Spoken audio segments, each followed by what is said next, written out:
Good afternoon and good evening, wherever you are in the world.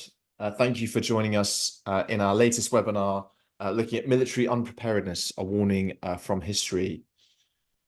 I'm going to be joined shortly by a guest speaker, Dr. Robert Lyman, who is an accomplished author, and I'll go through his biography in a second.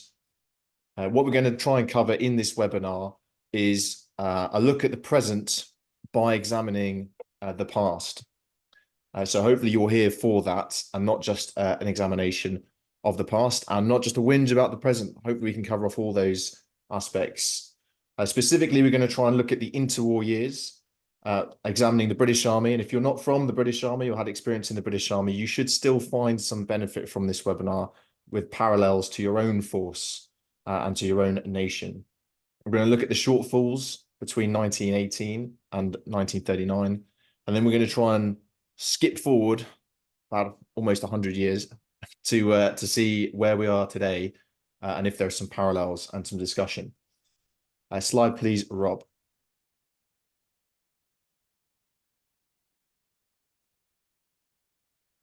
So I'm going to put a disclaimer out clearly at the front, and that's the views expressed in this webinar by myself, by Rob, and the participants are their own and do not reflect the official view of the Ministry of Defence, the British Army, or any regiment or corps they're in. It's the first time I've had to do a disclaimer like this.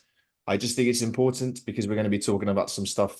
The lived experience of my time in the army is going to be shown on one of the slides, and people can get quite emotive about things that happened to them, by them, through them, etc. And that's all lived experience and valid, but that's not the official view. Okay, we are not seeking to present an official view here. Slide, please.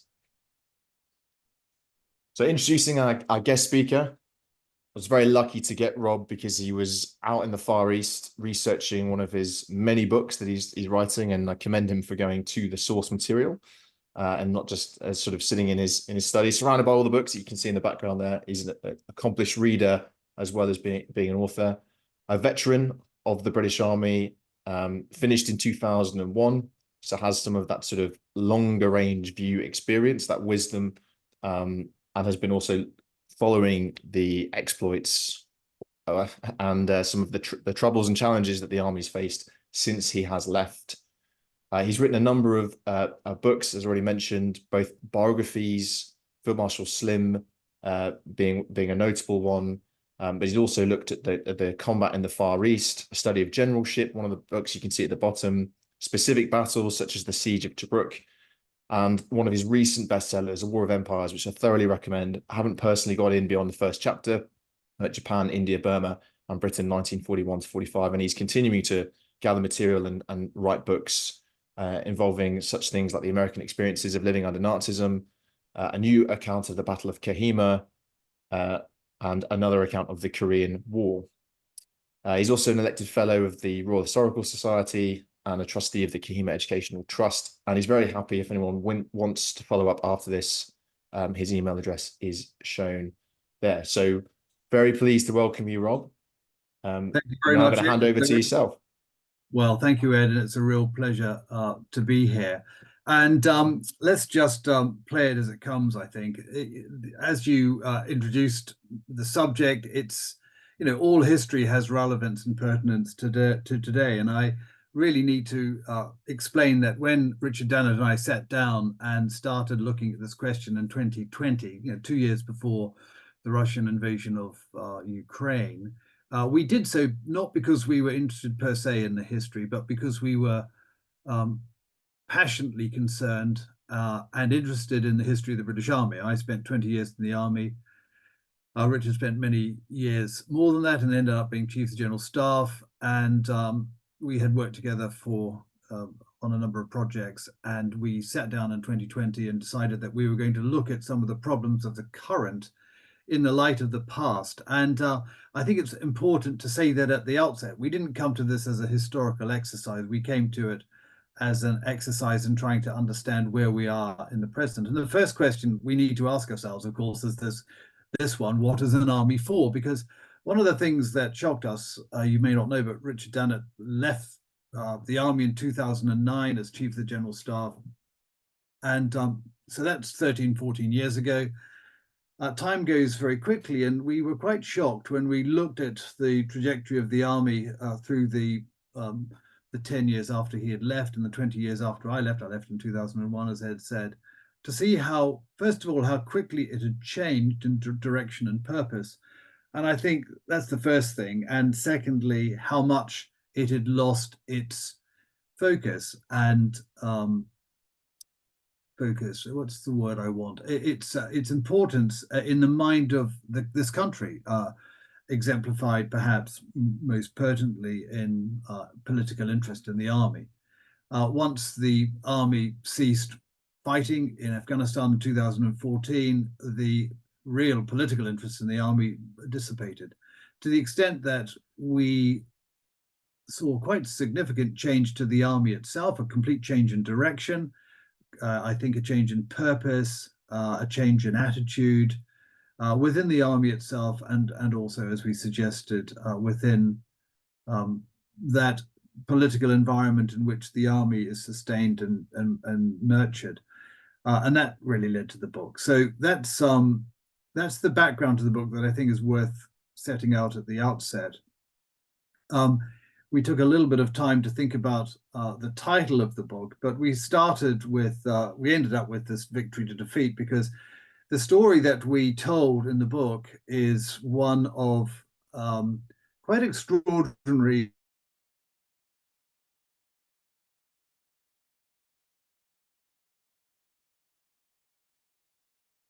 Allied side, certainly not the Americans or the French.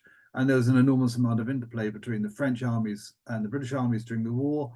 But the point here is that in 1918, we discovered in our research an army that was actually quite remarkably effective on the battlefield.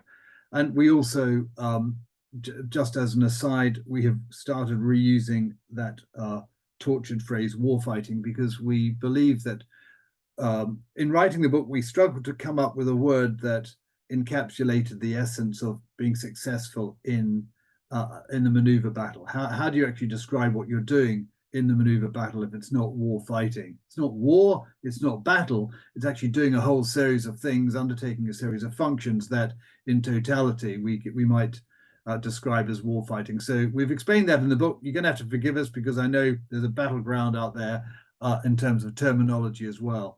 So don't place me in a particular pot because of that. It's just by means of explanation.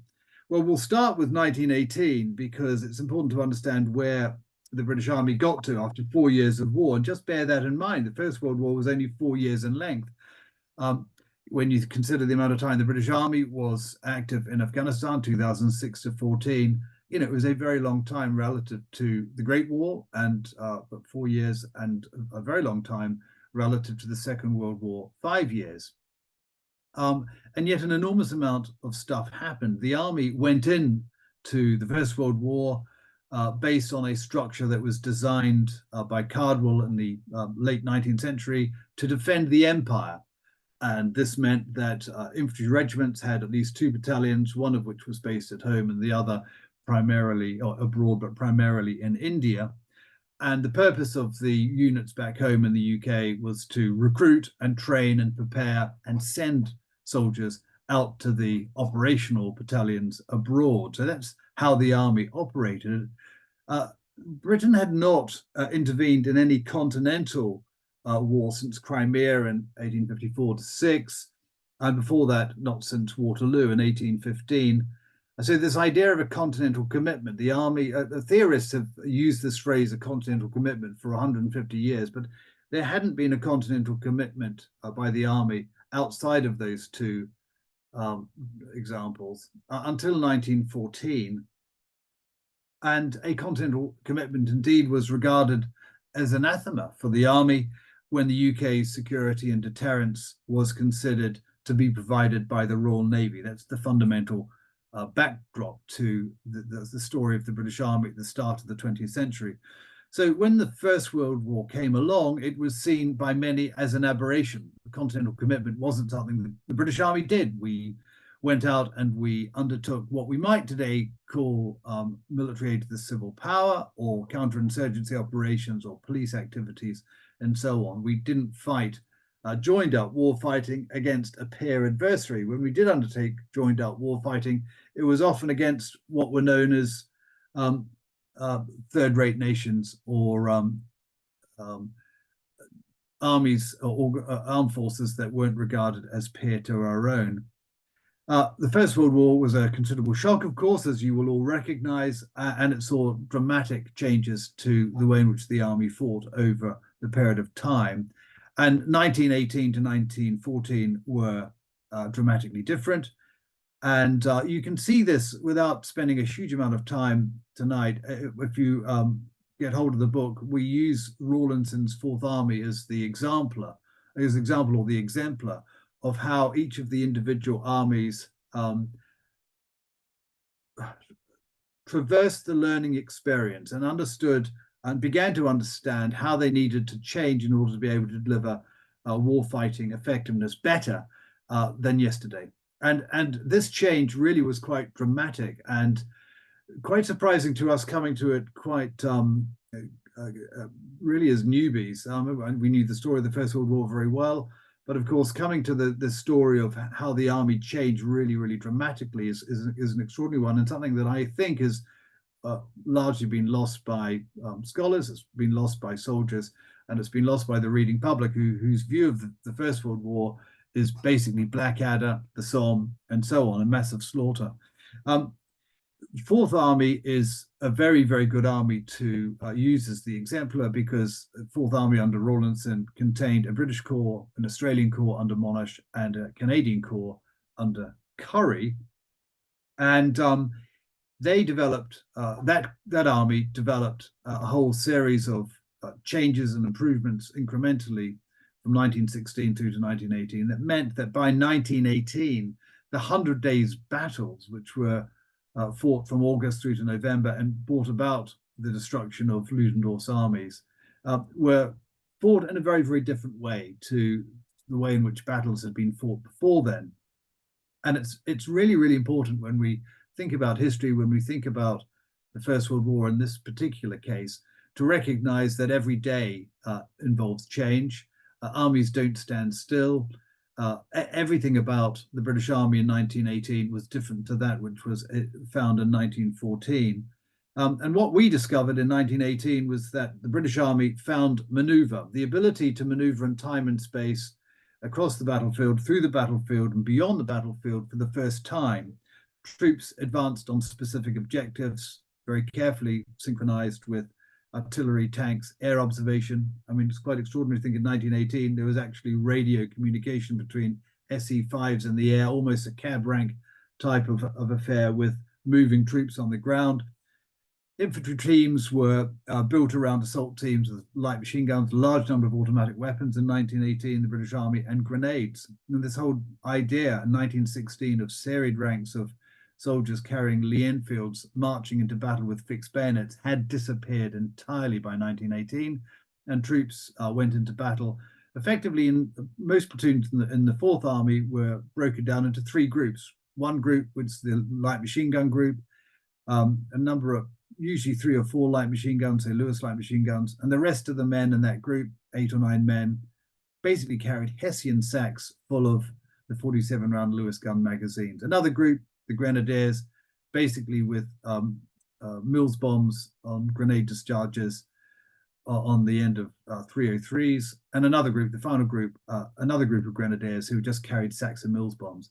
And there are lots of stories actually from 1918, from the advance to the Hindenburg line, of troops getting rid of their rifles, not throwing them on the ground, but giving them to quartermaster, saying, I don't need a rifle, I'm just carrying 2 sacks of hand grenades, I don't need anything else.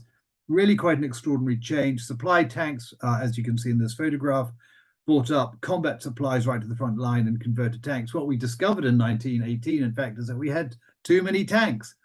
And what we needed were actually armored vehicles to protect infantry, to carry infantry, and to bring ammunition in particular all the way up. We're talking about huge expenditure of ammunition in 1918, with the massive growth in the use of automatic weapons. These are all features of combat that actually are largely unknown to the reading public.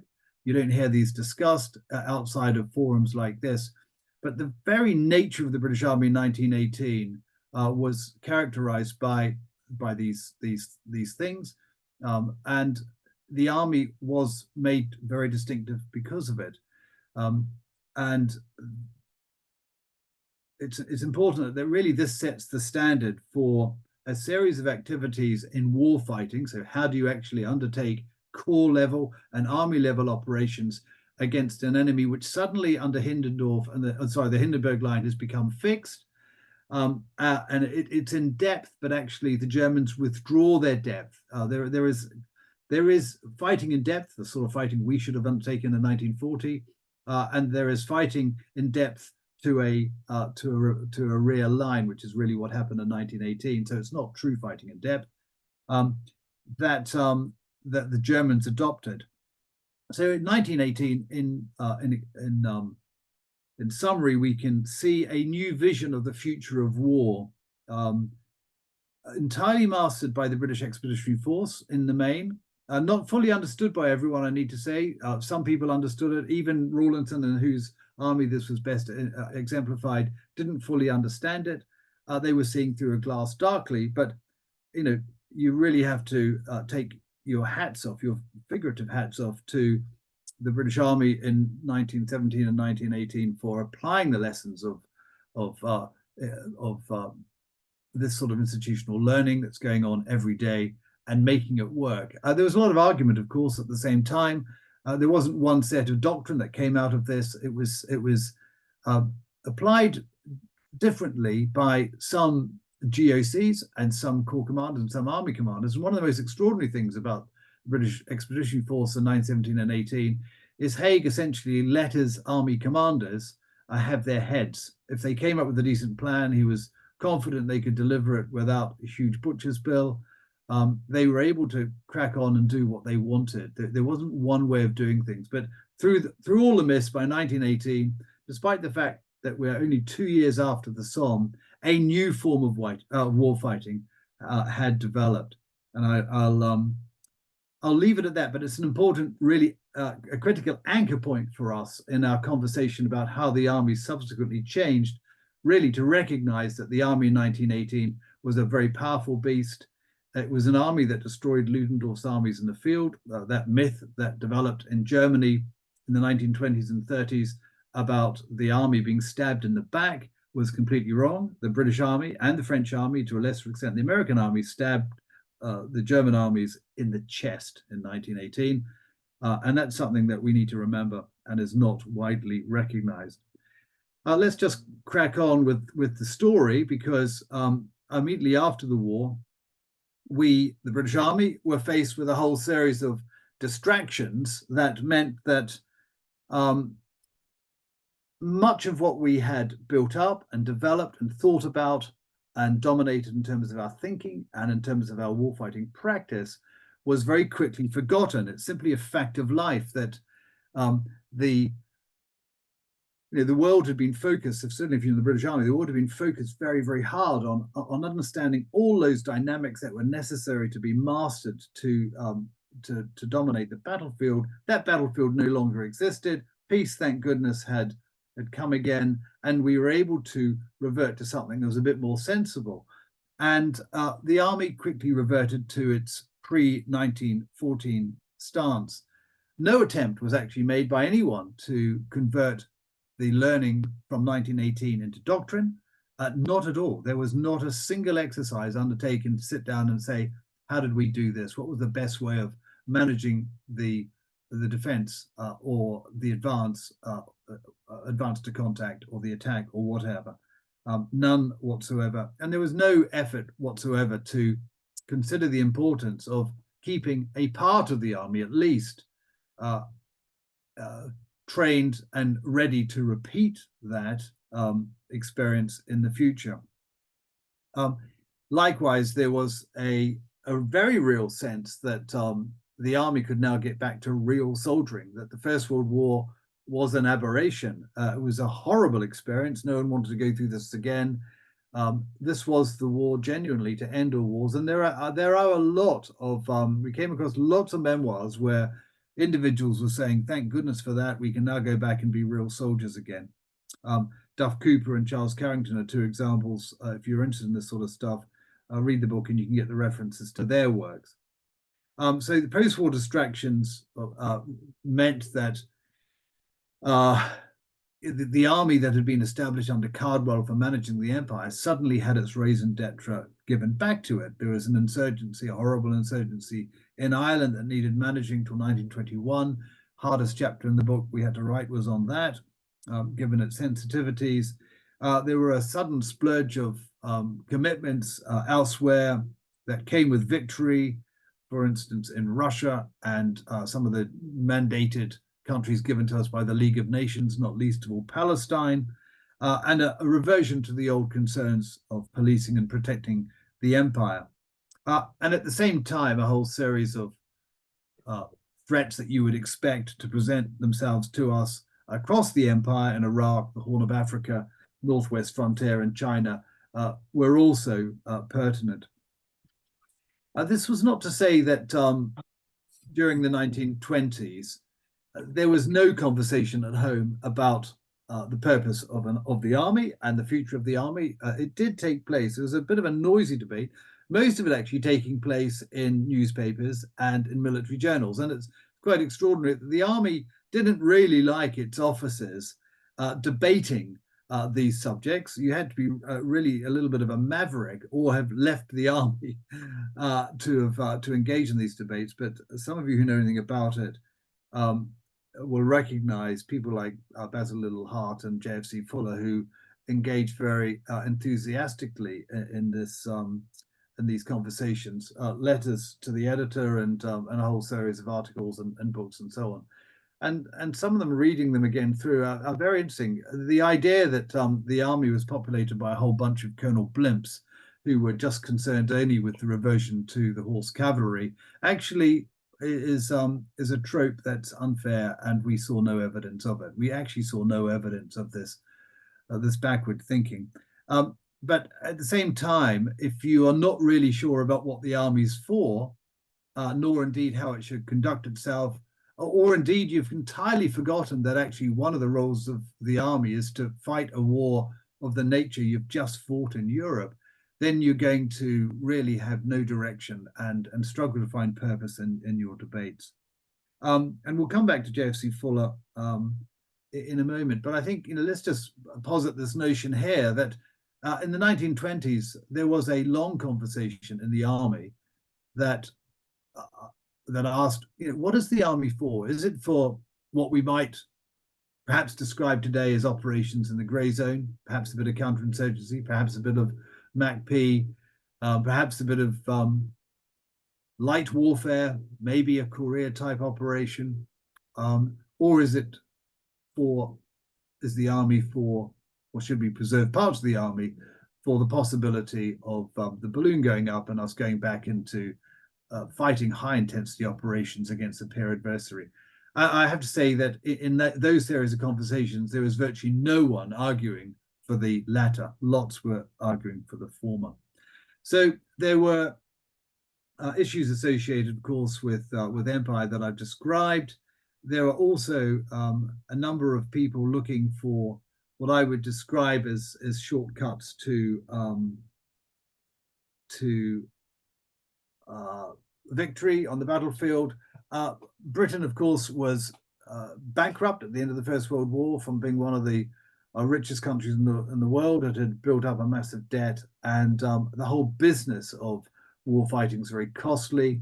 The RAF, created in 1918 out of the Royal Flying Corps, believed, quite an extraordinary story this, and I don't want to get into this rabbit warren, but we had some interesting debates, Richard and I, with a few other people as we were writing the book, about the development of the Royal Air Force, which began in 1918 on the basis of a whole series of ideas about what air warfare was thought to consist of. No one knew anything about the nature of future air warfare, so it was made up. It was created on the basis of air power theory, which was converted into doctrine. And that theory and that doctrine was essentially a series of arguments about how bombing would work in a future war. None of it was tested. All involved aircraft that didn't exist. But anyway, it's very, very powerful. It's a very striking lesson in our view for being very careful about where you derive your doctrine. And most of the doctrine for the Air Force in the interwar years was based, probably a bit strong to say a myth, but it was very ephemeral anyway. Anyway, the idea was that proposed by the Royal Air Force was that they could run large parts of the empire by bombing the natives into submission. And believe it or not, this was carried out in the Horn of Africa in 1919 and 1920 and on the Northwest frontier, not particularly successfully, but a whole series of exercises were undertaken, operations were undertaken to try to demonstrate that actually we no longer needed an army. The army wasn't important. We could actually use technology. We could cyber our way across the battlefield, to use a modern, being a little bit naughty here, example of some of the arguments and discussions that are pertinent in our own day and age. There were cultural challenges in the army, again, driven not so much by the Colonel blimps, but by the nature of the argument. So what you would expect to see in a modern army is a conversation about the purpose of the army. What do we expect the army to have to do? And if we expect the army to have to fight in a high intensity operation against a peer adversary, let's just say that we think that in the next 15 years, we will need to fight an army that involved lots of heavy metal, fully integrated at Division 1 Corps level with our friends and our allies across NATO. That, of course, is going to drive a whole series of ideas, and it's going to drive doctrine about how we operate. It's going to drive an equipment program. It's going to drive a whole series of things like training and so on. And by cultural tensions, that's what I mean. Without top-down direction and purpose, and without a clear view about what the army is for, you just have a lot of noise and a lot of debate. I mentioned Basil Liddell Hart and JFC Fuller. A lot of the debate, very, very noisy debate in the 1920s, much, much more debate in the 1920s than there is now, for instance. I mean, these people were banging on in the newspapers every week about their views of tank warfare and how the nature of warfare had changed.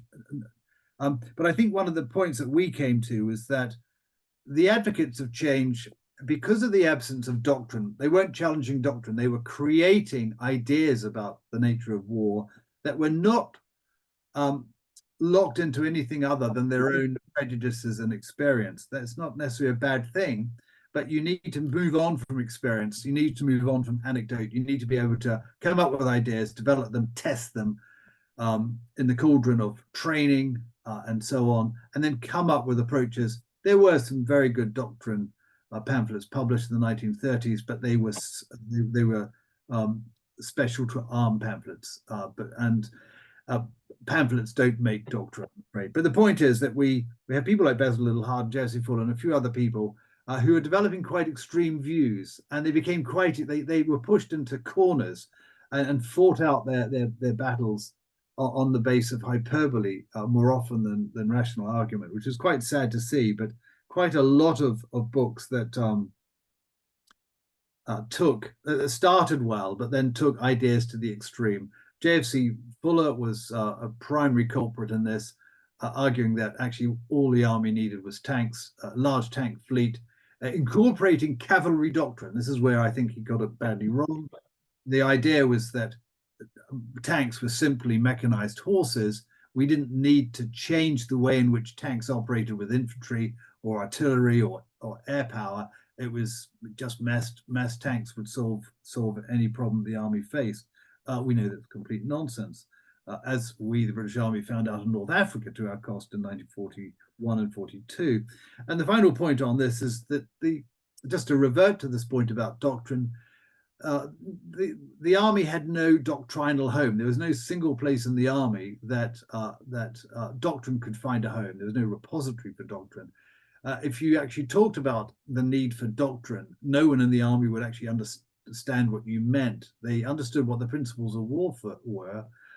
The idea of the principles of war were that intelligent officers in charge of troops could apply those basic principles in any situation and make an operation work. That's the extent of doctrine in the army through, really, I have to say, probably through to the 1980s, but that's a personal view. So we've got a real problem with these cultural tensions, not tensions between horse and soldier, but between this absence of doctrine and the need for it. And that leads me on to this point here. I mean, I love this particular photograph from an exercise in Aldershot in 1937 and 38 with the mixture of the horse and the Lloyd carrier, machine gun carrier. And this was the point that all of a sudden in the late 1920s, early 1930s, people recognize that there's a need for armor on the battlefield. They can't fully get rid of the horse, but that's not because they love the horse and they think soldiers on horses look better than soldiers in armor. It's because there was no doctrine around it. And when you ask yourself, why is there no doctrine? The very simple answer is that no one looked back to 1918. Those are what we would call maneuverist ideas. That is the way in which you think about deploying your divisions, corps, and armies operationally to achieve an operational objective. Let's capture the Hindenburg Line. Let's not just seek to defeat everyone in front of us. We need to capture this bridge over the Hindenburg Line at such and such a place. This is how we're going to do it. That's exactly how the operations in the Fourth Army were undertaken in August 1918. That whole rethinking about how you undertake war fighting had been forgotten. And it's really an issue of not intellectually, not mentally assimilating the ideas from 1918 into doctrine. And as I've suggested, it didn't really happen again until the 1980s under a man called the man who's become Field Marshal Bagnall. This is a real challenge for learning, because the fundamental reality here is that throughout the First World War, we had an army that learned every day, and it learned dramatically, and it learned very quickly, and it was able to apply theory to practice instantly. And yet in the 10 years that followed, we'd lost the art of doing that, or the necessity for doing that. So here we are. We don't have any doctrine. We've forgotten 1918, and we have an army that's really milling around, not sure what it's really for. Quite happy, actually, to undertake its MAC-P and MAC-A and counterinsurgency operations across the empire. That's where the boys get medals. Everyone's queuing up to try to go to the Northwest frontiers seriously. It's a little bit like the army in my day. You really wanted to get as many medals on your chest as you could, because it demonstrated your martial valor more than all those remps who are sitting at home doing nothing, or just doing repeat Operation Banner tours. That's Northern Ireland, where you only got one medal for multiple tours. I think that's all changed very much nowadays. But we have this particular problem. And it's an important feature of our book, actually, is to explain that the challenges that I've just described in trying to how to remember and how to understand the nature of war fighting were not just a problem with the army. They were fundamentally a problem with the army, but they were a political problem as well, because the country turned its back on the army. There's a lot of evidence for that. There was no money for the army. There was it was regarded as a place that a bright young man wouldn't want to join, because there was no career in it.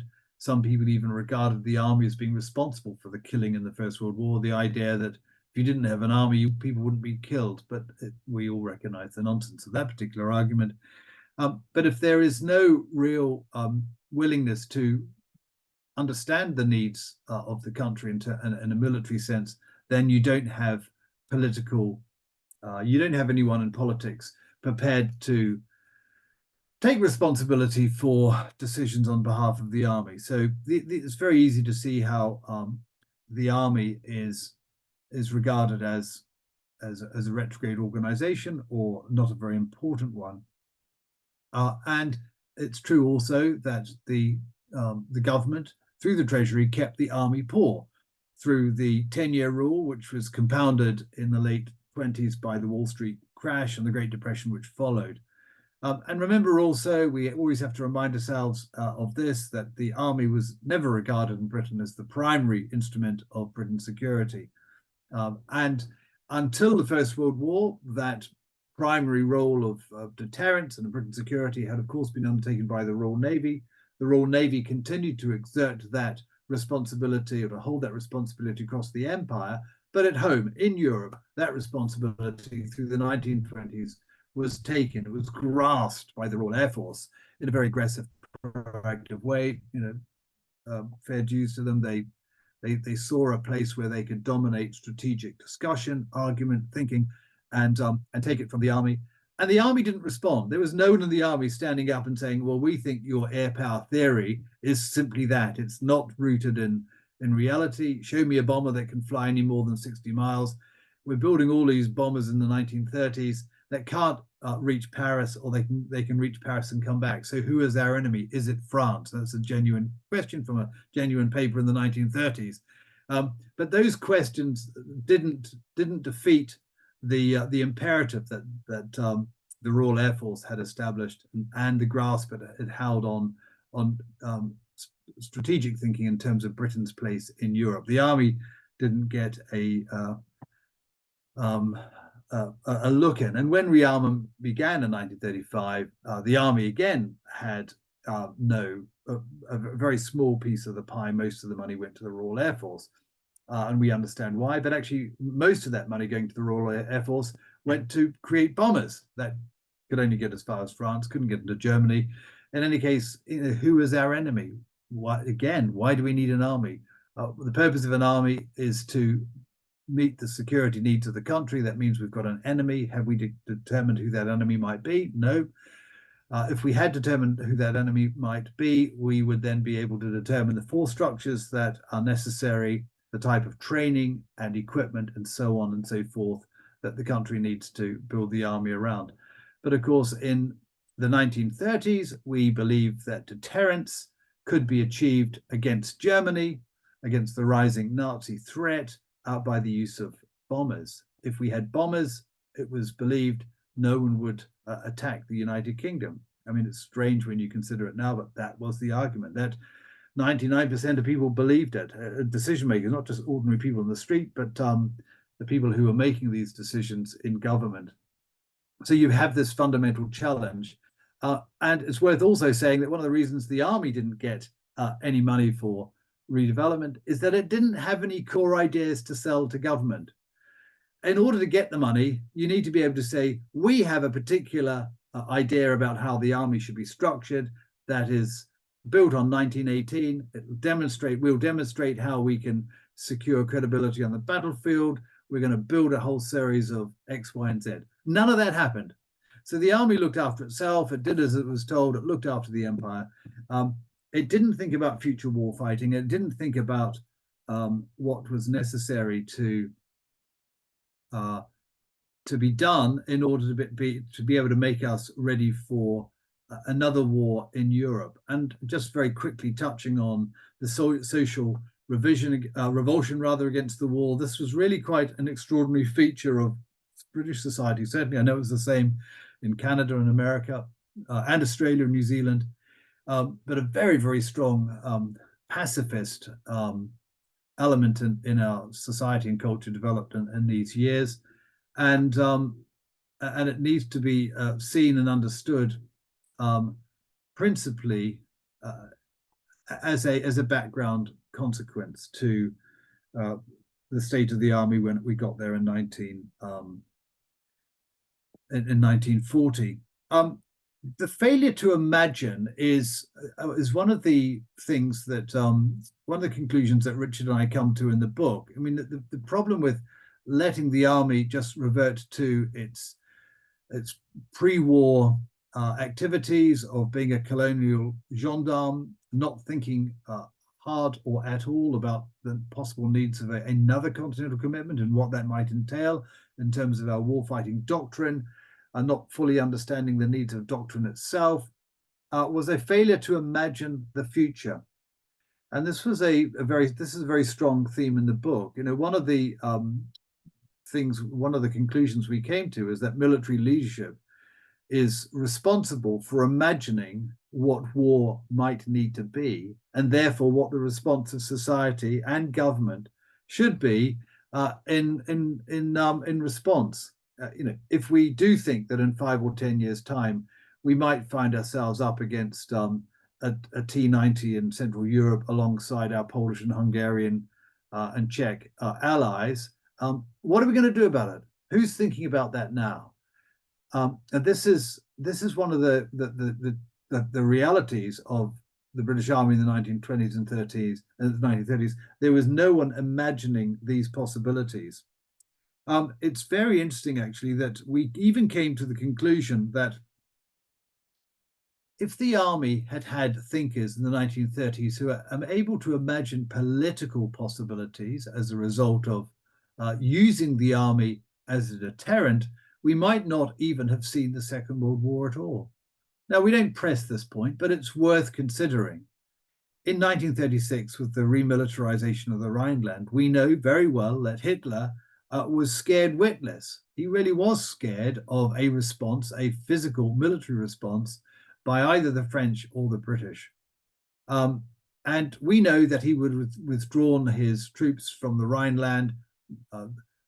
Remilitarizing the Rhineland, by the way, was a direct slap in the face against the Allies because it was a fundamental feature of the Versailles Agreement. People remember Versailles in terms of the reparations applied against Germany, but they were a minor feature of Versailles. The primary feature of Versailles was the protection of France, and that involved the demilitarization of that piece of land bordering Germany and France, the Rhineland. And by going back into it, Hitler was saying, well, you know, this is international law. This is an agreement that was reached by my predecessors. I don't hold by it anymore. And he rejected it. But he was concerned about the reaction of France and Britain. And if Britain had an expeditionary capability, a deployable capability, perhaps only of a couple of brigades, a light division, able to be air transported into Germany or into France and then carried across the border, we know that Hitler would have withdrawn his troops. And that's a historical reality. Britain didn't have that deployable capability. Not just that, Britain didn't have the political will to deploy troops against Germany to enforce Versailles. So if we have a rules-based world, if we have a world which is dominated by the balance of power, much the same thing, as soon as that balance of power is upset, if we're not prepared to defend that balance of power, if we're not prepared to defend the rules, then of course the rules become of no worth. And that's exactly what happened in 1936.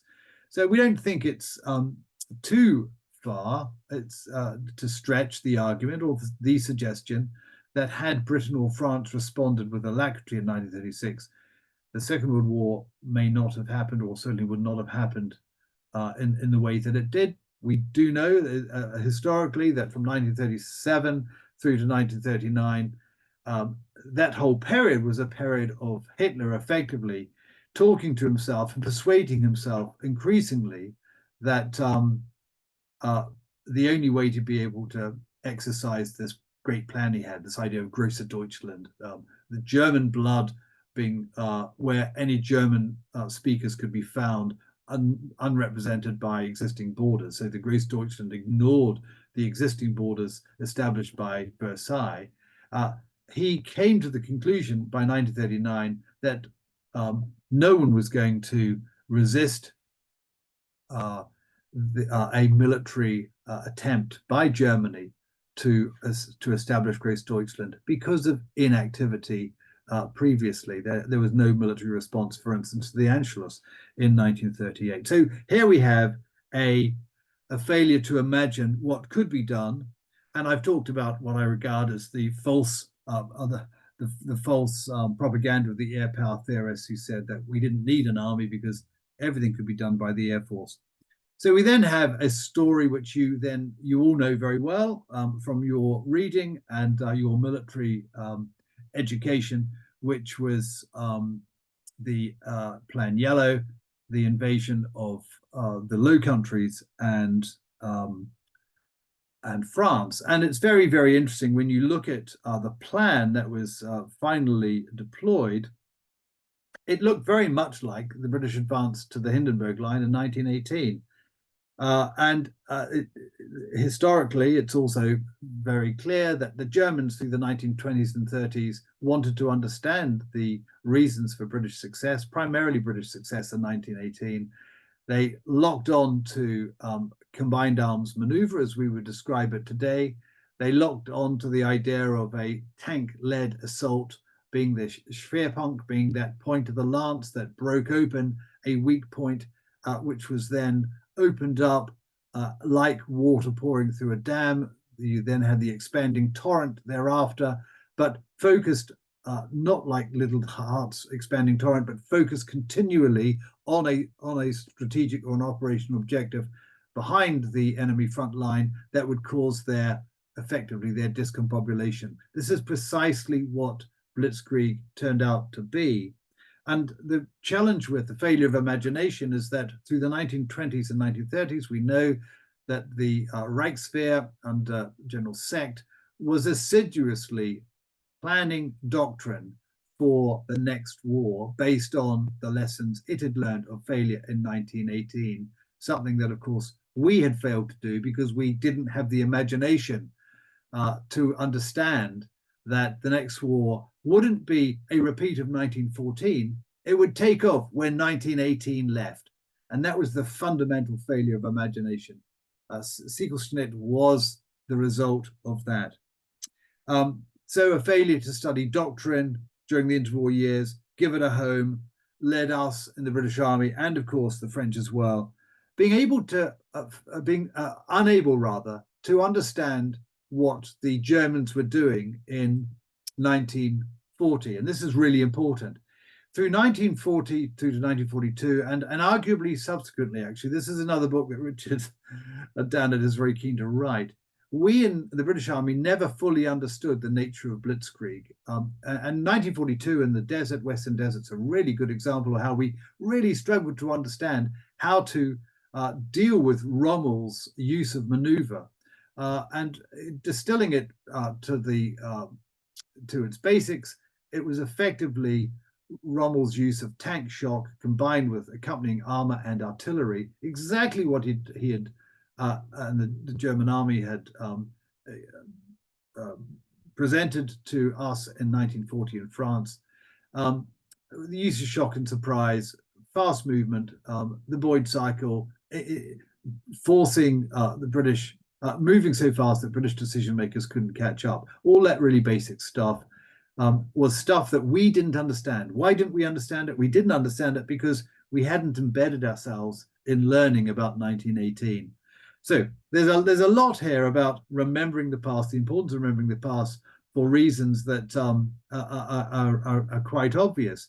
And this point that I made about Richard Dannatt wanting to write another book about the doctrine of the British Army is that we didn't really understand Blitzkrieg until the 1980s. And I'll just give you 2 minutes on this. As an aside, as I start on this, General Zhukov on the 8th of August 1945 undertook a series of operations, or began a series of operations into Japanese Manchuria against the Japanese army. He had 1.2 million men, but he deployed a series of what were known then as operational maneuver groups to be able to penetrate through the Japanese linear defenses and eat them up from behind. It's a classic strategy. It's very much like the German strategy in 1940 in France. And these OMGs then became fundamental part of Soviet doctrine. And the OMGs that we in the British Army, the Rhine faced through the 1960s, 70s, and 80s were precisely the same. They were the Russian army, when it came in, or the Warsaw Pact army rather, wasn't going to advance in a linear style against our linear defenses. It was going to advance in operational maneuver groups. And the primary operational maneuver groups we in the British Army, the Rhine faced, were formed by Third Shock Army. And it was only in the 1980s that we in the British Army gave up our linear defense posture with the express purpose of trying to defeat an OMG. It's very interesting, actually, doing a little bit of analysis with some friends recently of the Russian invasion of Ukraine. It put our minds at rest about how successful our counter-penetration tactics would have been in the 1980s. They would have been spectacularly successful against OMGs, because in the same way that the German army could have been stopped in 1940 but wasn't, you need a doctrine, you need a plan for absorbing the shock, for degrading each part of the shock, for enabling the parts of the forward combat elements to be degraded. So you attack the fuel bowsers for the tanks, you remove the MSRs, and so on. You isolate advanced elements of the combat teams coming so that they become surrounded rather than you. All these sort of things that we developed in the British Army in the 1980s and 1990s as a result of our response, our imagining how we deal with the Third Shock Army. We have now forgotten the British Army. It's not part of current British doctrine, but it's a response in the 1980s to how what we were doing in the 1980s was actually finishing the work that we hadn't done in the Second World War. And it's very interesting, really, isn't it, to think about that. We went from 1945 all the way through to early 1980s without doing the work that we should have done in answering the question, how on earth did the Germans do that in 1940? How did Rommel do that in 1942? Because it's not the place now. We don't have time to explain how the British Army dealt with the Germans in 1942, 43, and 44, but it wasn't on the basis of us doing blitzkrieg to the Germans. We didn't do that. We didn't do that in Normandy. We created a teed up army that moved ponderously and slowly in a linear fashion against the enemy. And that was one way of fighting. Wasn't the German way. And there's arguments about the reason we didn't do it is because we didn't know how. We hadn't mastered the art of thinking about doctrine. We hadn't mastered the art of thinking about how we might do things better. And the result, of course, of all that not thinking, that lack of imagination, that failure to think about the past, convert it into something practical that we could use in the present, was this. It wasn't just Dunkirk, of course, it was Singapore in 1942 as well. Well, that's probably enough for me banging on and giving you a little summary of where we got to in our book. It was great fun, but actually we needed lots of whiskey because it's a really hard subject. When you look at profound failure of this nature and you go back and you track it, and at the same time, whilst you're doing this, you've got in the back of your mind the current British Army. This is what started us all off. Why is the British Army switched to a way of viewing the future of warfare that seems fundamentally different to where actually warfare might end up if the worst case happens? And there's something fundamental about why, if you're going to create an army, don't create a utilitarian army, i.e. an army that can just do anything today. You create an army that's based on, in our view, what worst case situation might face it in the future, in the near future. We're not talking about 50, 60 years. We're talking about creating an army on the basis of the current generation. So that's 15, 20 years. Very interesting enough, dear old Ed has gone and burnt some midnight oil, and he's produced two fabulous timelines, which really encapsulates the entirety of our story. And I sent this off to Richard, who was delighted with it, and I might, with your permission, put this on a Substack, Ed, because I think it's extremely good. You get a whole series of you've got the major diplomatic context at the top, and international story going on.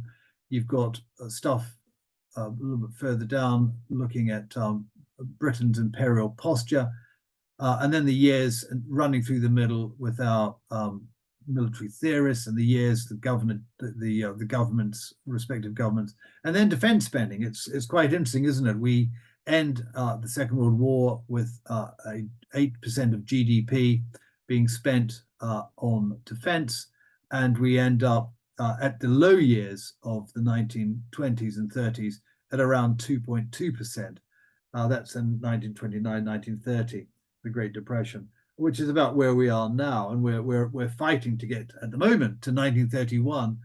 When the balloon goes up and Chamberlain decides that we needed to rearm in 1935, it went very slowly. It went up very slowly. There's a lot of noise about rearmament. Not a huge amount of money ended up going into defense, more money than before, but there wasn't a dramatic step change, as you can see there, 3-4%. We get close to war, 1938, 39. All of a sudden, war comes 18%, and then in 1940, we're spending nearly 0.5% of our GDP on defense. And the next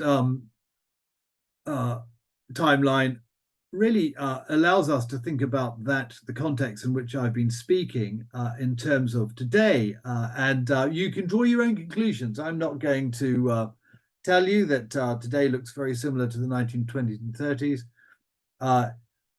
You don't need me to tell you that. There are some very, very helpful comparisons here.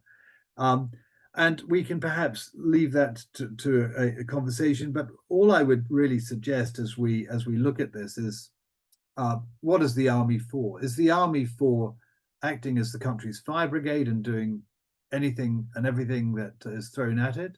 Is it really to dominate grey zone conflict, whatever that means? And I still don't really understand. It just seems to me a bit of a cop-out for not high intense warfare. We don't need lots of heavy metal.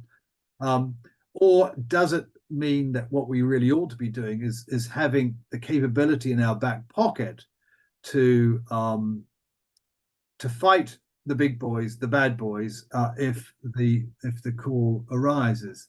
And Ed has very helpfully presented these two quite important documents from the early years of the 2000s. This is eating soup with a knife, Nagel's book, Let's Win the Wars We're In, about creating a coin-centric military, and then Gentile's book on actually what we ought to be doing is creating an army that can fight conventional war at a high intensity level for a prolonged period against a peer adversary.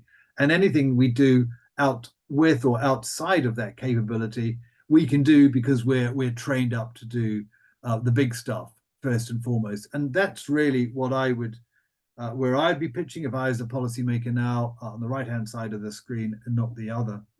And my friend Nick Drummond has got to produce some really good slides. If you're on Twitter, it's worth following Nick. He comes up with he spends a lot of time in the evening drawing these sorts of diagrams. And I've just thrown this in as an example of what we in the British Army might think about doing, recognizing that the army is small, it's not going to get massively larger, but what can we do to be able to retain an essential warfighting capability at the hard end? And there are a few things here that I would suggest I would do differently if I was Nick, but this is his starter for 10. And we've got the British Army looking at 1930 with 2 divisions effectively. An expeditionary force, this is the force that can go quickly, establish a presence, dominate ground, dominate a context and a situation. So there's a lot of the air assault brigade. There's a light mechanized infantry brigade, and there are 2 mechanized infantry brigades. So there's no armor. There's lots of boxes when we get them, and so on. And then the maneuver force, which is a single division.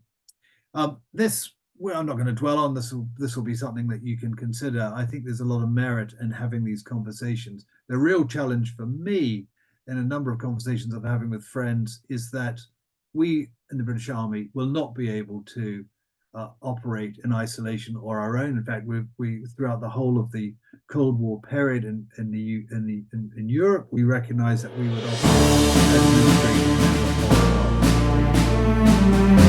an army group. We had a British Army Corps. We no longer have the Corps. That division, that manoeuvre division, will have to operate within a multinational corps. Was it with the Dutch, the Germans, the Americans, French? Who knows? Are those conversations being held? I'm not sure, but that's the sort of conversation that, in my view, we need to be having. This is a lovely little challenge, which I'll use to hand back to Ed. I love this actually. Today, somewhere in the world, someone's training to kill you.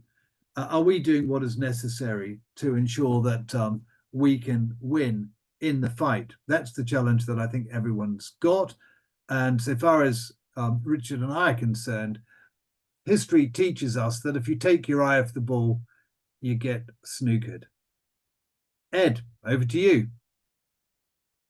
Thanks, Rob, and thank you for an excellent run through of your book in a sort of pithy and punchy sense. I think if we go back to the interwar slide, I'll take the privilege of doing the first question and then we'll kind of open it to the floor. But one of the things that struck me, one more back to the interwar slide.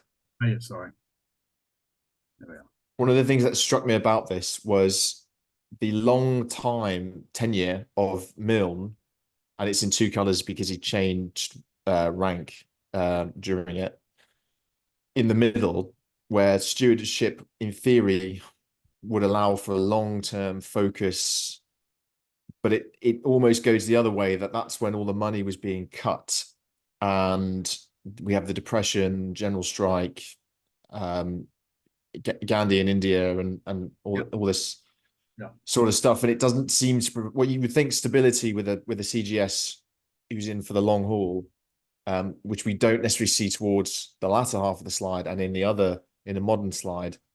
I wondered if any of that came out in your reading, because all these CGSs say, according to the research that I did to make this slide, that other than demobilization and war on the bookends, everyone's saying mechanization, modernization, it's all the right stuff, but it didn't translate into what you said in your presentation. No, and that's the fundamental problem. All of these CGSs were good men. There's no doubt about it. They were good men, but they weren't trained to think. And this is one of the fundamental requirements of military leadership, which is thinking not just about where we are now, but where the future might lead us. And a lot of these people were army managers. They managed the current situation. They were not adept at managing the dialogue with politicians. Very few CGSs did that at all. And they took the money that was given to them. They're given the policy direction provided by the government, and they cracked on. There were a number of them. Milne, in particular, in his early years, was a keen advocate of development and of change. But I think the problem with Milne is he didn't know how. We make the point in the book that he didn't have the mechanisms, so the structures, he didn't have the systems, and he wasn't surrounded by people who could say, okay, General, what I think we need to be doing is saying we need a doctrine for everyone. We need to start thinking about something that's not special to arm, but actually is pan-arm. So let's think about how we get armor, the Royal Armoured Corps and the Royal Tank Regiment and infantry to work together. And if we do that, why don't we think about integrating the artillery as well? We did all this in 1918. Why aren't we doing it again? And you might have had the response, well, that's what the army doesn't do that anymore because we're managing the empire. But those conversations didn't take place. But it's very interesting if you look at a lot of the staff college material. There's a lot of paperwork here. Look at the staff college in the 1920s. Milne was going along and giving fabulous lectures about the importance of innovation, importance of thinking through how we might defeat the enemy without actually doing anything substantive about it to restructure the army to focus on the continent, because it was just not expected. It's worth just making the point on this that which I touched on earlier, the German army under Seeckt spent the 1920s building up a very remarkable set of doctrine, all published now, on combined arms maneuver. They didn't have the troops to do it, but they used troops with flags and whistles, and they exercised endlessly in Russia, in training grounds in Russia, bicycles and flags, to be able to demonstrate how you might be able to move a division in battle, where you integrate your infantry, artillery, and tanks, and how you talk to aircraft. That was all being done in the 1930s. And it was all the basis of the Wehrmacht, the rebuilding the Wehrmacht from 1935. We were doing none of that.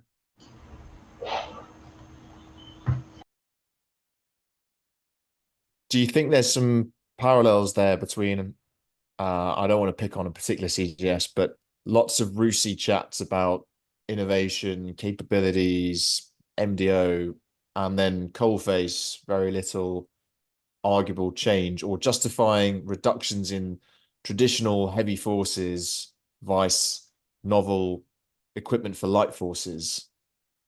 Well, the very simple answer is yes. There's an enormous amount about it. And as I said right at the start, one of our concerns in writing this book was a worrying sense that the army was being distracted by novel suggestions that, in fact, were driven by a reduction in money. So heavy capability costs money. There's no doubt about it. If you think about the core components of the Army's heavy capability in the 1980s, which was Challenger 1, started with Chief, let's just say Challenger, Warrior, the CVRT vehicles, Lynx TOW, critical part of it, and Apache, and AS-90. Those components, those 5 components of our heavy maneuver are very, very expensive.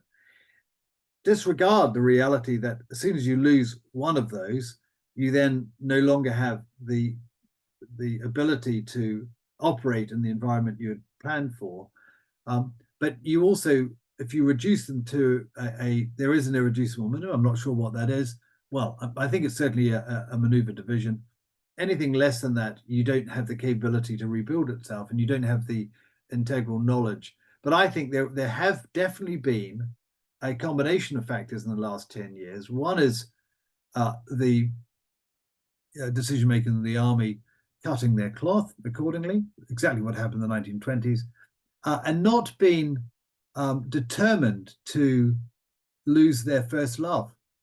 Now, you have to be committed to the idea that a heavy capability to fight high intensity operations in a deployed or a continental sense on a sustained basis is important. And if you don't believe it, then you don't do it. So you need to have the belief, you need to be able to articulate that vision and that argument and that imagination we describe to politicians. You need to talk about it. You need to, yes, this is the Russi stuff that we haven't seen much of. Okay, with that, I'm going to open it to the guest room. Do you want to stick it on the next slide as a precursor? If anyone would like to ask a question, you can either unmute yourself or put your hand up and I'll do it for you.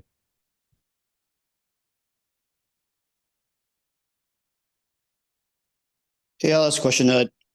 Hey, sir, great presentation. Colonel Arnell David here in NATO.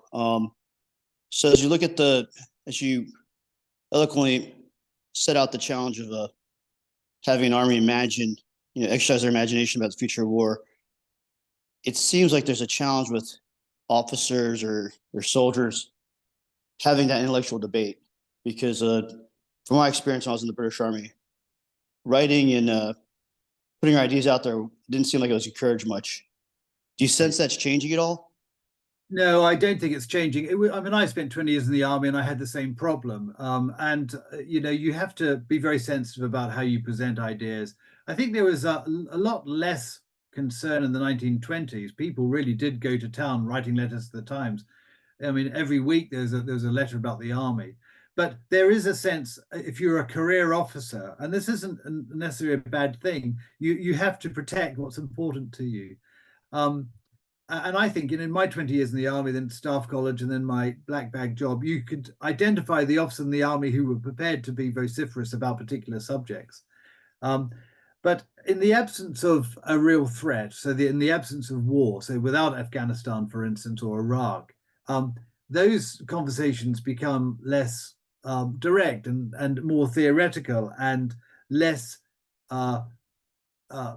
important for officers. I think people start to think that these conversations are theoretical, and therefore they don't need to put their career on the line by going to Russi and saying, we need X, Y, and Z. It's very interesting, actually. We this ability to, or willingness to challenge the status quo, to challenge current orthodoxy. By the way, we have a real problem in the British Army with groupthink. But I won't get into that now. We always have done. But this problem about not willing to challenge anyone is very interesting, because the Navy does it very well.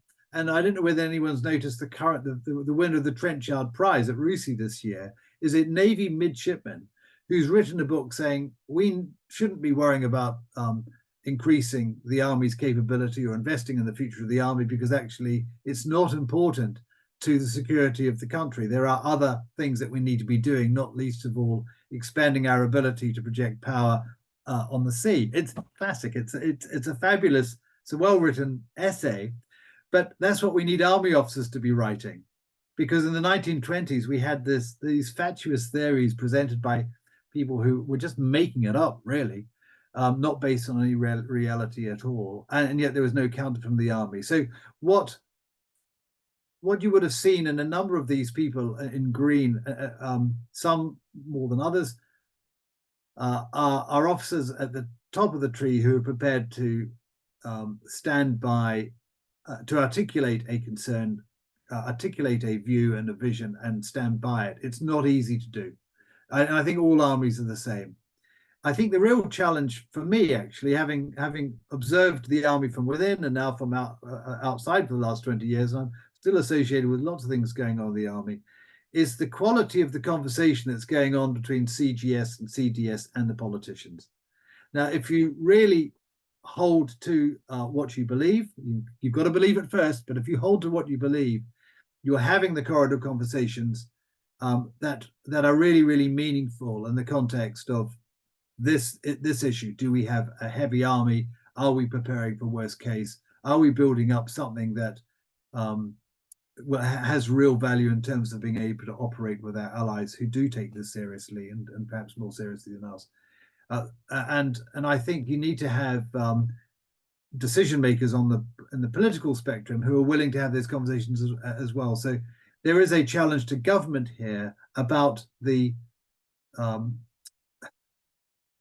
quality of politicians that are presented as our ministers and the Secretary of State for Defense. Are they able to have these conversations? Are they open to them?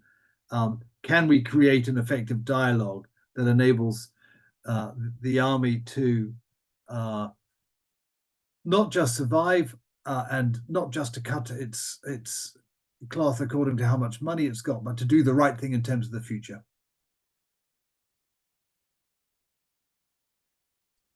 Thank you.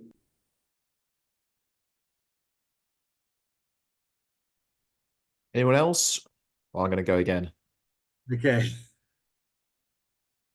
Okay, so Rob, one of the things I sort of noticed on this is that the inertia or the lag between sort of observing current events, deciding to make a change, and then enacting that change. The example being the sort of coin era, global war on terror, and then into grey zone hybrid. And USMC Force Design 2030 was announced in 2020, and the UK's Future Commando Force in 2021. And when you look at the slide, they're right at the tail end of that sort of era, and then into the kind of major warfare re-emerging on scene, you know, with Nagorno-Karabakh, and the invasion of Ukraine. And it just shows how long it takes for that thinking to permeate through the people who cut their teeth as captains and majors in those wars, percolating up the career stream into positions of influence and power, and then selling it to the politicians. So in the same way, pulling it back the other way, we could take another 10 years. Yeah, I think that's a very, very good point. And this slide of yours really demonstrates it particularly effectively. I think we need to remember, you know, if the lifespan of a military career is 25 years, 30 at the most, you know, you get to the point where, you know, the amount of time to be able to develop change is quite enormous, as you describe. And, you know, we're looking here in 2003, Britain was able to deploy effectively a light division on Talich in Iraq.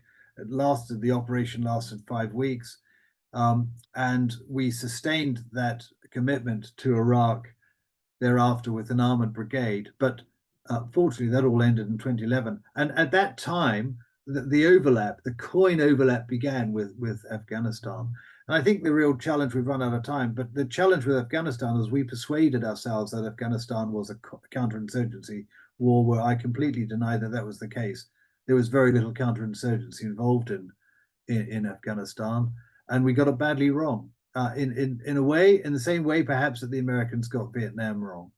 But we are too close to it, really, to do that evaluation at the moment. But that's maybe a book in 10 years' time. But you are right. Once the zeitgeist takes over, the grey zone, the coin diversion, the supertanker starts to change.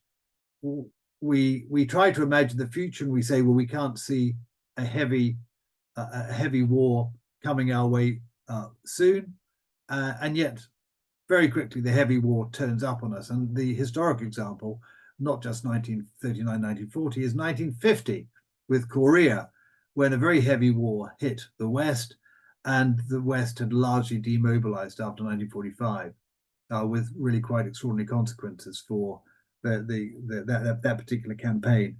And we just need to constantly remind ourselves about the consequences of buying our third-party fire and theft insurance rather than the comprehensive insurance, because it's a lot cheaper. It's much more difficult maintaining an army for a sort of warfare you can't see on the horizon, but all of a sudden it turns up. And what do you do then? But a very good question. On the topic of timeline, sorry to jump in. Obviously the classic thing is the end of the 80s, start of the 90s, you have the fall of the Soviet Union, and suddenly the GDP spent on military budgets nosedives and loads of programs are cancelled. All of those weapon systems you described earlier, Warrior, Challenger, AS-90, all of them had programs in place, because by the 90s they were 20 years old, so they were looking to replace them then, and all those programs got cancelled. Do you think that kind of turning the super tanker mentality, I suppose what I'm trying to say, it's that timeline that you're having to deal with? I completely get it, and I understand it. And I think we've got to a sort of, what's that phrase? We got to an inflection point where actually the world didn't seem to need, we didn't seem to need the heavy stuff. We didn't need the integrated combined arms maneuver anymore. And so when money was short, it was very easy to prioritize, to get rid of them. And a whole series of things came together at the same time, I think. And being able to lose the ability of infantry to accompany armor onto the battlefield. Before we had Warrior, we simply had trucks. Remember that. We had trucks. We had 4-ton trucks. We didn't have an army that can maneuver as well as as it could in the 1980s. I think a very interesting point about this whole conversation is that this combined arms maneuver army that I look back to didn't exist in the 1960s and 70s. It existed in the 1980s and 90s. So in terms of the British Army's history from the Second World War, we've only had it for a period of 25 years. So there's another conversation about, actually, the British Army's never been interested in this sort of stuff. And we are reverting to our colonial gendarmerie. You're right. These equipment programs are heavy.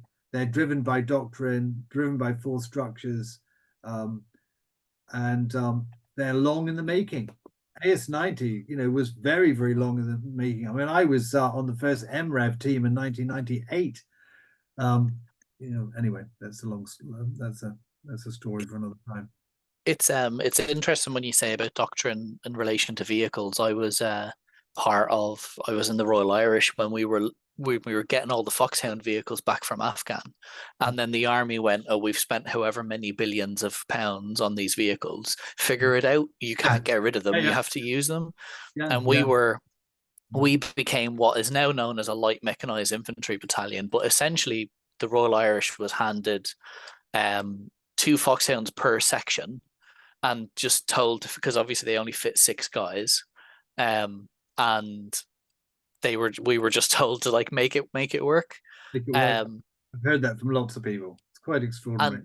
And it's the fascinating thing, like you say, of when doctrine doesn't exist, how, when you go to industry to be like, we want to procure a vehicle, how do you tell them what you want? And I definitely feel like the British Army in particular, I think, is quite bad at that of kind of, like, Yes, it's like you say, it all feeds into itself. It all feeds in. It's like, because they don't know what they want. They don't know what they want, or because they don't know what they want. They don't know what they need, and so on and so forth. And the army's always been quite bad. When the army gets it right, it does very well. But none of you will remember the MVEE, the Military Vehicles Engineering Establishment, which created Warrior. So the army basically said to MVEE, we need a tracked vehicle that can accompany Challenger when we got Challenger in the 1980s because of the cancelled order to Iran. We needed to defend itself. We don't need it to fight. It just needs a one-shot rod and cannon, but it needs to have the same survivability characteristics of Challenger. They produced MVEE, got a few mock-ups, which I remember down in Warminster in the early 1980s. We said, yes, fabulous, good stuff. This is unbelievable. This is much better than a 432. And we were able then to develop our combined arms doctrine as a result of having a vehicle that was capable of doing it. Bagnall would not have managed to achieve his counter-penetration ideas on the basis of four-tonners and Chieftain tanks. But the problem thereafter, as we lost MVEE, it became part of Kinetic and was sold off. So we now have to we have a very big debate about how we what we need for our vehicles. As I said, I was part of the original MRAV specification team, and it just got out of control. We were trying to create a single vehicle for the entire army, get rid of CVRT, get rid of Warrior, and have a vehicle that would be all things to all men. And I think that's certainly achievable. There are lots of very good MRAV type vehicles, CV90 as being one of them, and Bradley another, around the world and in widespread use. But the British Army messed it up, and we've got something for the cavalry that frankly is anyway, that's let me not go down that rabbit warren. But yeah, so there are lots of things that we need to get a grip of. But going back to the essence of things, it's doctrine, isn't it? It's and even before that, it's understanding what sort of war that we expect to fight, and being certain about it, and being able to evangelize that idea amongst the political decision makers who are ultimately going to authorize the expenditure over and against competition from the Navy who want carriers and subs and all that sort of stuff. So that's where we are. You need an army that is so convinced of its need for a particular capability or a combined sets of capabilities, and is able to articulate them and not give in to every wind of doctrine that comes your way. I'm afraid that's how I would perhaps describe the last 10 years. Risto, shoot. Hello, can you hear me? Yeah. Okay. First, it's my first time on Zoom, so I'm figuring out how to use this app. I'm more of a Teams guy. Hey, I'm Risto, and well, I actually had to check about what is my military rank from Wikipedia. I'm actually senior lieutenant in reserve in the Finnish Defence Forces. And well, there has been a lot of discussion about reintroducing conscription in UK.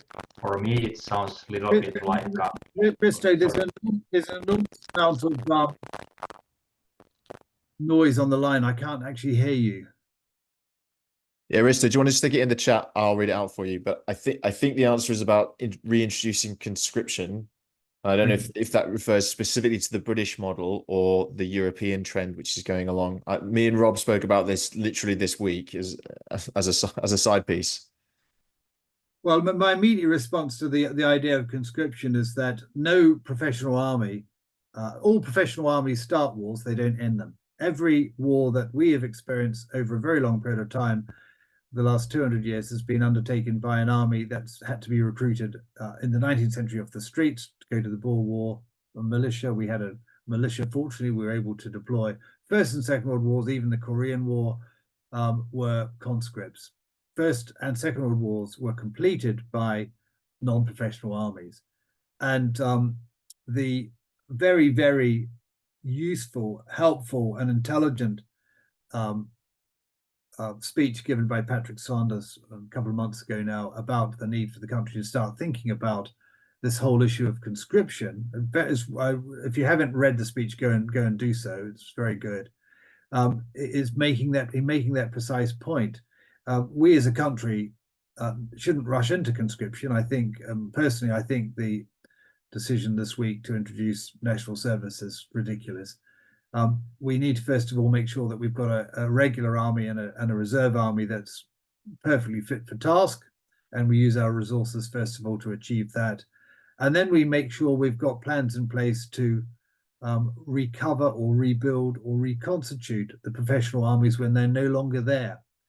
There are lots of very good examples from history about how that's done. The construction of a new Indian army in 1943-44 from an army of 190,000 in 1940 to one of over 2 million at the end of the war is a perfect example of how you build an army from conscripts. But we in this country have no history of conscription after the end of national service, and there is no dialogue. There's been no public dialogue about national service. And as soon as the phrase national service or conscription comes in, the tabloids leap in, the political fanatics get involved and start extrapolating stuff and exaggerating the argument. But the reality is Patrick Saunders is absolutely right.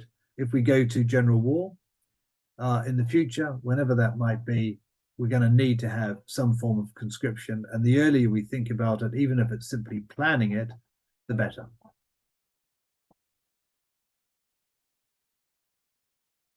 Going to jump back in again, Rob.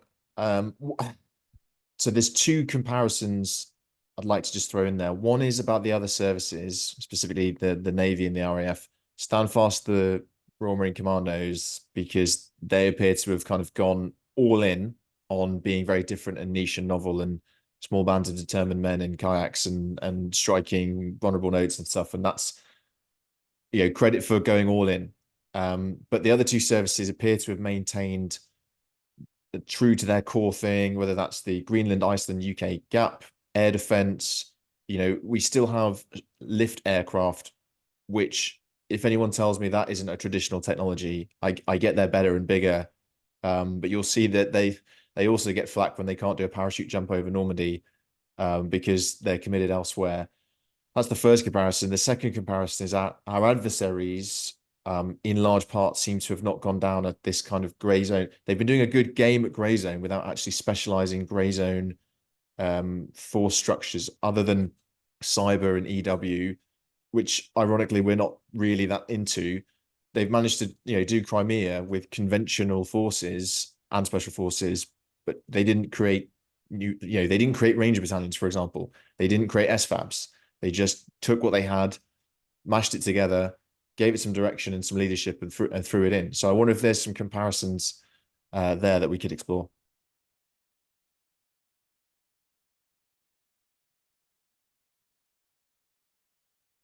Well, I think the answer is absolutely, and I think your final slide about having an enemy out there training to defeat us is pertinent. I think in all the examples that we can think of in the last century about countries going to war, countries that have looked long and hard at their enemy, and the First World War's well, less so the Great War, but certainly the Second World War and all the wars that have happened after that.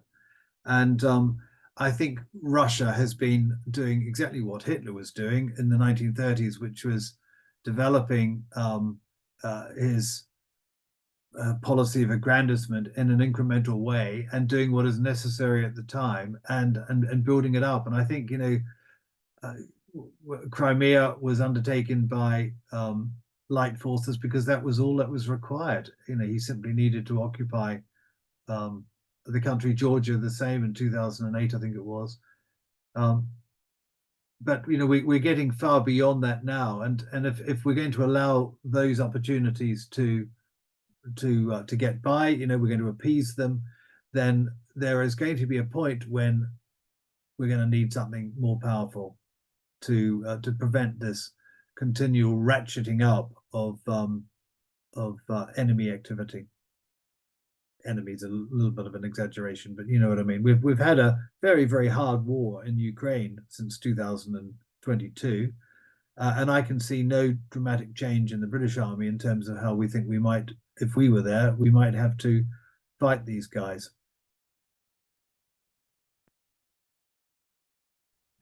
Just to really quickly jump in response to like that specific thing, and it kind of ties into what you were saying before. The whole concept that certain adversaries around the world have a plan that they're working towards a grand scheme without trying to kind of not like tinfoil hat, but without trying to talk about, without attributing too much to the other guy. Do you feel like, kind of again feeding into that thing of, it feels like we don't really have a plan, or the plan that we have changes kind of, it feels like constantly when you're looking at decade-long procurement plans for new equipment and Well, training up new units? Yeah. Well, I remember I'm an outsider. I'm a reasonably well-informed outsider, but I'm still an outsider. And I think we've certainly got a plan, but the question is, what is that plan designed to do? If the plan is designed to enable us to fight and win a grey zone conflict, which we can't really define. We use these terms because they're not precise, and we can make them mean anything we want. Then yes, we've certainly got a plan. But do we have a grand strategic plan? In old thinking, a grand strategic plan is one that says we are threatened. I mean, as Ed says, we've got the Navy's got a grand plan, the RAF's got a grand plan. Do we have is there a grand strategic objective for the defense of the United Kingdom? If so, what is it? And what role has the army got in presenting? What role has the army got in that? And I would say the obvious answer is that we've got a role in a continental commitment with our NATO allies. And then we just ratchet down and say, well, how is NATO going to fight a land war in Europe, or general war in Europe? Do we know that? Well, I'm sure there are plans, but my fear is that we've been so distracted in Britain by other things since 2014 or 15 that we might have a plan, but it'll be in a dusty folder somewhere on the 5th floor in main building. And it's not actionable by the army. It's not what the army lives and breathes by, because we have created an army that's utilitarian. We've got an army that can put out quick fires, and that's all we've got now. If you lose your core capability built around fighting in the British Army of the Rhine, for instance, then you're left with something that is less, and you need to give it a rationale. I mean, that's a little bit, I might sound a little bit too negative, but I think we have to deal with realities here. What is a plan? We might have a very good plan to do something not very good. Rob, I do wonder if we're a bit hostage to fortune in the modern era, sort of since 2012, because when finances are cut, every department is justifying its expenditure. So the military, without an ongoing war, has to find ways to justify what it's doing. And one of those is we're spending money to buy equipment made in Britain or assembled in Britain, which seems to be the latest fad of that. So we're contributing to the economy. We're supporting government in the London Olympics, Brexit shenanigans, COVID-19, passport control, migration, whatever it is, all this stuff, which no one really joined to do, doesn't require your heavy forces. Or we're operating around the world, upstream capacity, preventing conflict. What conflict are you preventing? You're welcome. It's really difficult to measure and prove that you are doing it, etc. and so on. So do you think there's an element of failing to sort of sell the military to a modern political class? Because I do think in years gone by, people understood that you had a kind of breaking case of war aspect, rather than now it's sort of like, well, show me what you've, we spent 60 billion this year. What did we get? I want to see photos of people doing stuff. Yeah, you're right. And that leads to burnout and sort of, I can tell you what I did every day of, my company command, and a lot of it wasn't training. Yeah. Now, I think you've basically summarized the problem, Ed. You've summarized the 1920s, which is making ourselves relevant and pertinent to our political masters and society at large, which doesn't believe that a war is coming or a war is possible. And I'm not for one moment suggesting that we will, in the next 5, 10, 15 years, go to war. But I'm suggesting that it's extremely foolish of a country like the United Kingdom not to take the appropriate contingency or the appropriate steps to prepare our army to do what is necessary if the balloon goes up. And that's the key point. For a long period of our history, we have had an army that's able to do that. For long periods of our history, on a number of occasions, we haven't. The balloon has gone up, and we've had to scramble to survive. So, there is a day-to-day issue associated with demonstrating effectiveness, demonstrating worth, which is what I describe as utilitarianism. The government says, go to X, Y, and Z around the world and put out a fire.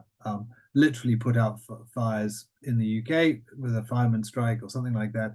It's not doing what soldiers should be doing. It's doing them because we have a ready pool of manpower. But there's a point here that the government has to accept, and people have to accept also publicly, that there is a life insurance issue at stake here, and the army needs to articulate it publicly and not aggressively, but certainly make it known that we have an army to do big things when balloons do go up. And you very rarely hear that conversation going on outside of places like Russia, which, well, and even in Russia it's quite benign. But those if you go to similar organizations, go to the NHS, there is vibrant debate about how the business of health is managed. You get a real sense in this country that defense is not even a subject that is questioned or discussed at cabinet, because it is so far down the pecking order. That's my point about Ukraine, instability and challenge in Eastern Europe of a kind we haven't seen since 1945. And yet I can detect no real conversations, really serious conversations going on about the need to defend ourselves more effectively. Max Hastings put it perfectly in the Sunday Times last week, where he said that the one subject that we should be all debating in this election is defense, and yet no one is. And I'm with Max on that. I'm going to have to go, I'm afraid, because I've got another podcast at 8. So I'm sorry I have to cut this short for you guys, but I hope that was helpful. No worries. Thanks, Rob. If you could just skip a couple of slides and I'll just close this out. Yeah, no problems at all.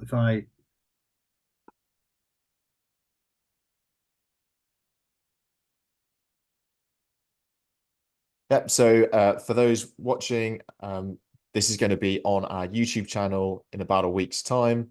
You can find it click on the Seb Bay picture in the highlighted space, and all the webinars we've done since 3 years ago will be up there. Slide, please. If you like what we're talking about, everything that Fight Club stands for, then follow, like, and subscribe on X, LinkedIn, and YouTube. Slide, please. And please, if you aren't a member, and there's a lot of members in the chat, then please join us. Head to our website, which is up there. You'll get 2 kind of hits if you type in Fight Club online. One is a cult movie, and the other is us. So join us. You'll get a link to join us in the Discord, and then you can have conversations inside the wire. And lastly, there you go. Thanks. Yeah, the virtual bar is open on the Discord for those members. Thanks everyone for attending. Rob, thank you very much. Hope you enjoy your podcast, and I'm sure we'll chat. I'm sure we will. Nice to meet you all. Thank you very much. Cheers now. Yes.